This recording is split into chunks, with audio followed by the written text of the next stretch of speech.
के लोग हैं बदला लेना जाना बहुत अच्छी तरीके से जानते हैं। वो हट तो गए, लेकिन दूसरी जो व्यवस्था बदली उसके दिमाग में टीस चल रही थी।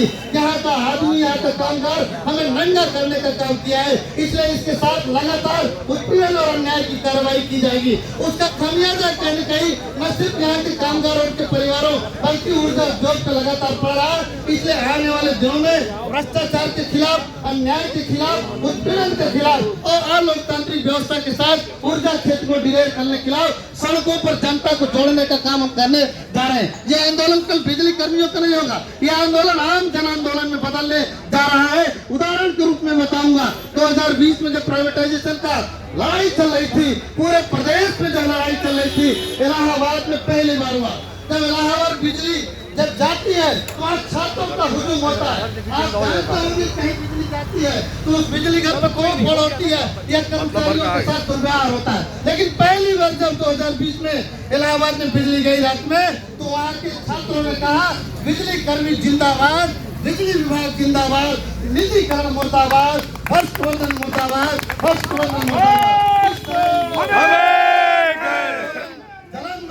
बढ़ने जा रहा है। मेरा मानना है, मैं माननीय मुख्यमंत्री जी, प्रदेश के यशस्वी मुख्यमंत्री जी, ऊर्जा मंत्री जी, प्रदेश के शासन सत्ता से निवेदन करूंगा, उत्तर प्रदेश में भ्रष्टाचारी मैनेजमेंट, उत्तर प्रदेश में लोकतांत्रिक मैनेजमेंट, उत्तर प्रदेश में हिटलरशाही मैनेजमेंट किसी व्यक्ति के खिलाफ नहीं है। तो व्यक्ति वहाँ आएगा अगर पारदर्शी तरीके से, अगर दो तरीके से न्याय का पैरामीटर एक होगा, न्याय का परिमार्जन एक होगा, न्याय का परिमार्जन दो नहीं होगा।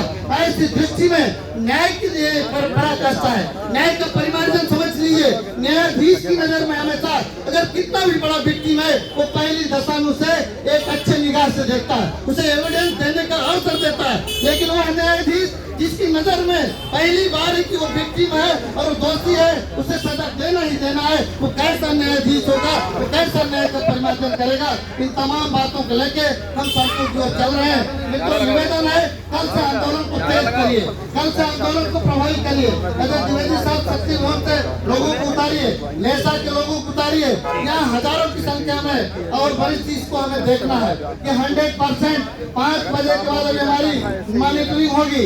मैं पुलिस के साथियों से बता दूं कि हम व्यवस्था को चलाने वाले लोग हैं, लेकिन जब हमने घोषणा की तो हमारे बीच का आदमी अगर दगाबाजी करेगा उससे भी निपटने का हम कार्य करते हैं। इसलिए मैं उन सभी साथियों से अपील करने आया हूँ कि हमें जो निर्देश माननीय संयोजक जी ने, संघर्ष समिति का संयोजक जो आज पूरे देश और दुनिया को बिजली के क्षेत्र में बताता और देश को संदेश देने के लिए कल दिल्ली पर पूरे लाखों कर्मचारियों को वहाँ संदेश देने जा रहा है, उसके निर्देश को मानना, संघर्ष समिति के निर्देश को मानना, संगठन के नेताओं की बात मानना।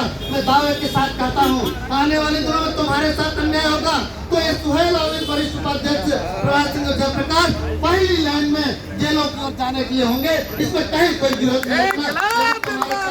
जिंदाबाद जिंदाबाद। पूरे मान सम्मान के साथ, ईमानदारी और आपके प्रतिष्ठा के साथ इस उद्योग को बचाने के लिए संकल्प लेकर हम सड़कों पर उतरेंगे। सामने से लड़ाई है, अब पीछे पीछे लड़ाई नहीं है। अब चेयरमैन साहब सामने सामने लड़ाई है। अभी एमडी साहब गए ना, नमस्कार किया उन्होंने, उन्हें पता है, उन्हें पता है कि अब लड़ाई आमने सामने है और लड़ाई आमने सामने चलने वाली है। भ्रष्टाचार सांपों को उजागर होगा। मेरी ईश्वर से यही गुजारिश है, इन्हें सद्बुद्धि दे।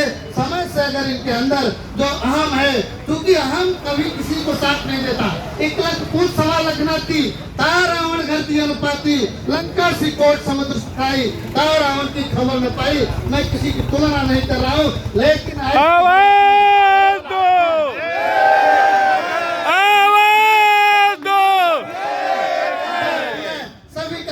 अभिवादन, बहुत बहुत धन्यवाद। मैं रात्रि को दिल्ली चला जाऊंगा, कल नहीं रहूंगा, परसों मैं आऊंगा। जो नेता यहाँ क्षेत्रीय हैं